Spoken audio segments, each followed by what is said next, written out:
All right, this is the tutorial on how to run the sound setup here at the chapel. Step one is going to be to start with your PAs off, as they should be off. When you arrive here, they should be off. Left, right, and monitor.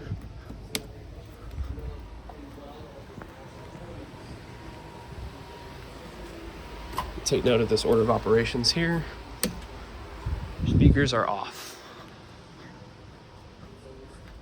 There should be no speakers on, because if you leave them on, you run the risk of popping or blowing a speaker when you turn on your board. So first, your board. Second is going to be your receiver tower, main power, and then all the individuals.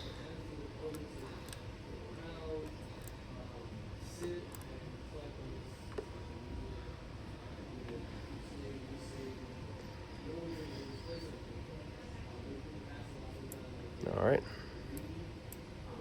As of today, in August 2026, you should have your gain set to 0 on all these. The blue mic is a bit out of whack, so I put the gain up a little bit. Now, you can go over to your speaker set. Power on your PA mains, your monitor wedge,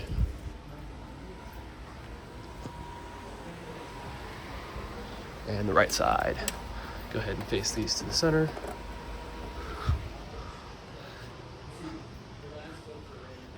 Once they're on, they take a little bit of time to load up. You're going to verify that your two main PAs are set on main, the green light, and the EQ is off.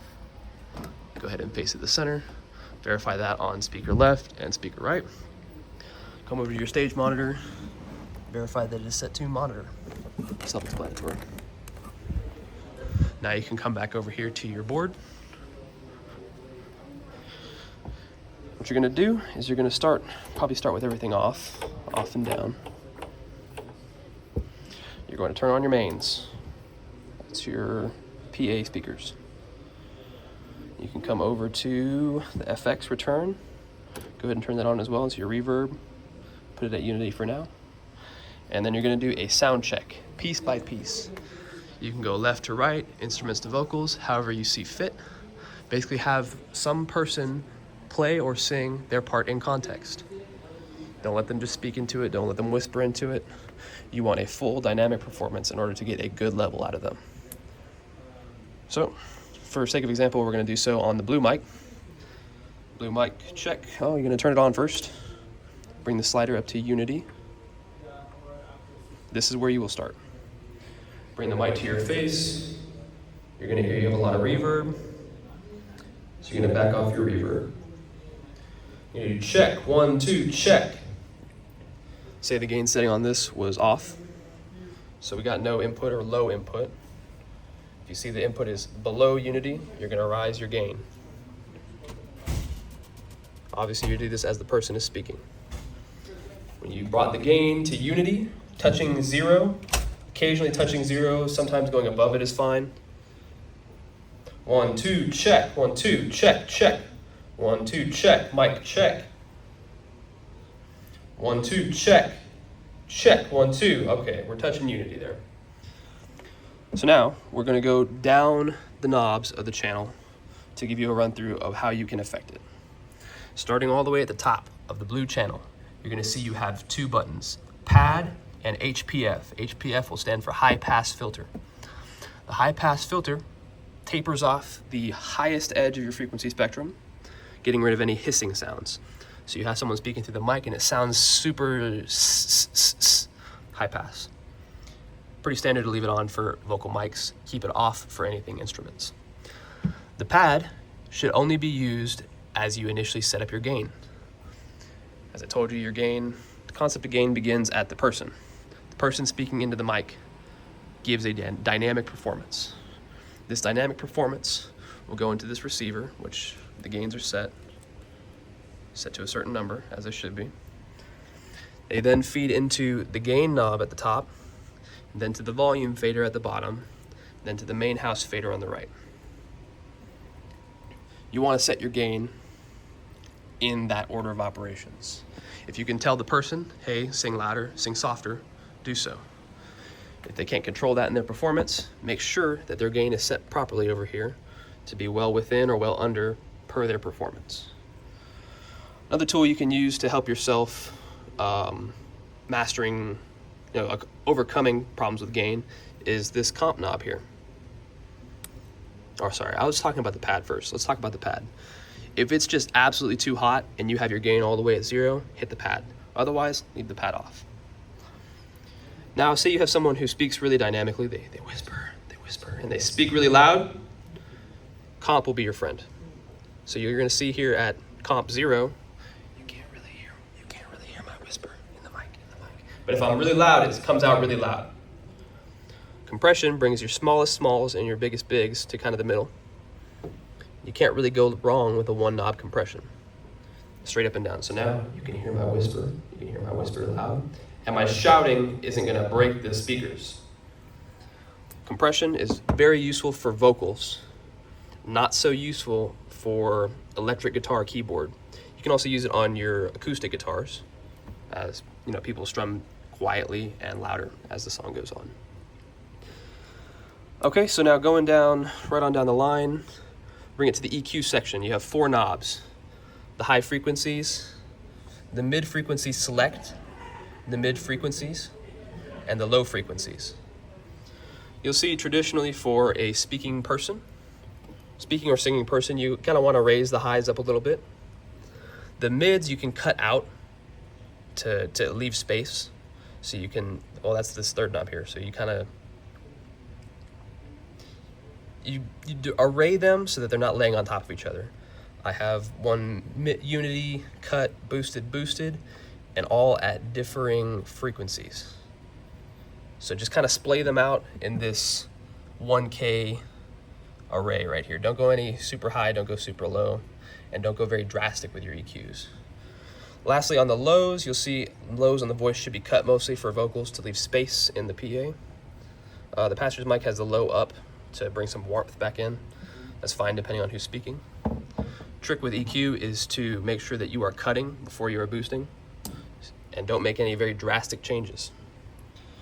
This is obviously all occurring while you're doing a sound check.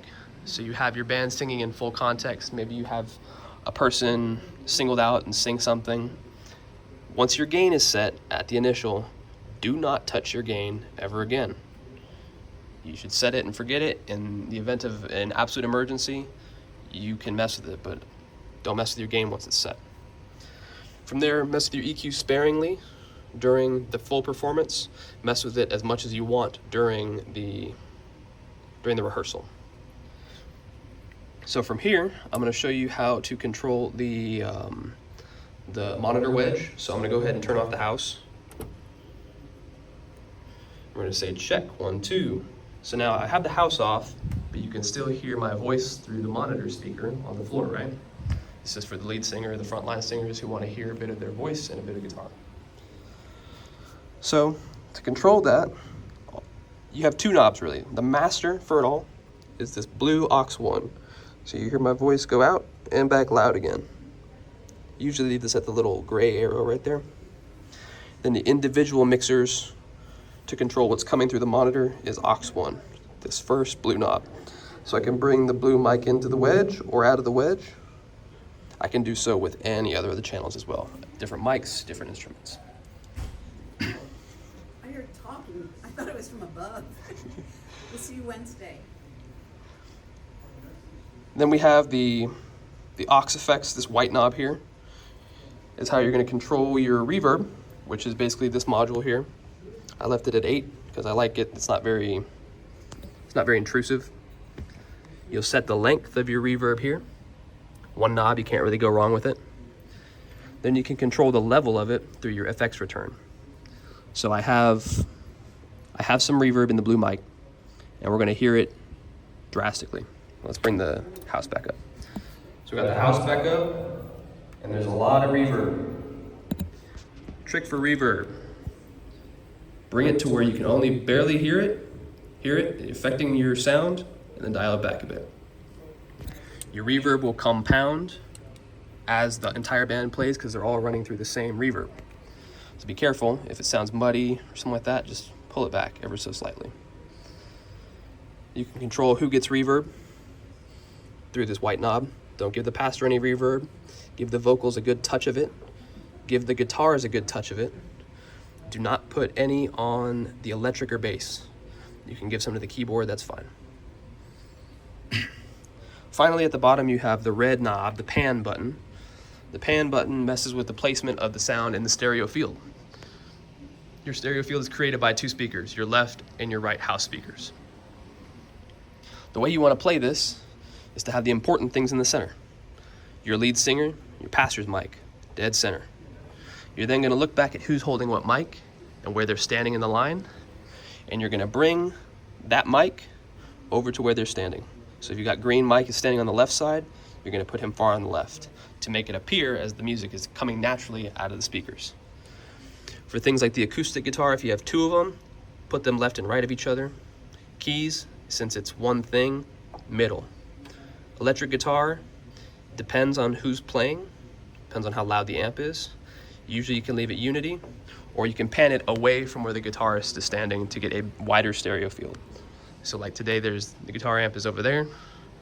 You might want to pan it right to offer some more electric sound to that side of the room. And for bass, the bass is hard because it's coming out of a pretty powerful amp already. Typically you leave it center, but for the case of this room, you're going to bring it to the right or opposite of where the amp is, kind of in line with that guitar panning theory. If you've got a bass amp here, share some with that speaker as well. So you have the bass kind of panned right over here. Apart from that, once your gain is set, you have your EQ pretty much set. All you're going to do during the entire service is mix these faders. Your only concern should now be with these mute buttons and these faders. At no point during the service should you be messing with gain, should you be re-EQing something unless there is a drastic problem with the whole deal. You can go ahead and leave these on pretty much the whole time. And then yeah, just make sure that you can hear the voices, have your lead singer be more prominent, bring your supporting vocals up to where they're heard but they're not overpowering the lead vocal. Bring your pastor's mic to where it blends with his natural voice coming off of him or whoever's speaking. That the speakers don't sound like they're projecting his voice, but they sound like he's speaking over there as well as over here and as well as the center. Apart from that, that should be the basics on how to do this. Remember, less is more, and if everything sounds too loud, don't be afraid to bring it back a little bit. Thank you very much. Take care. Have a good day.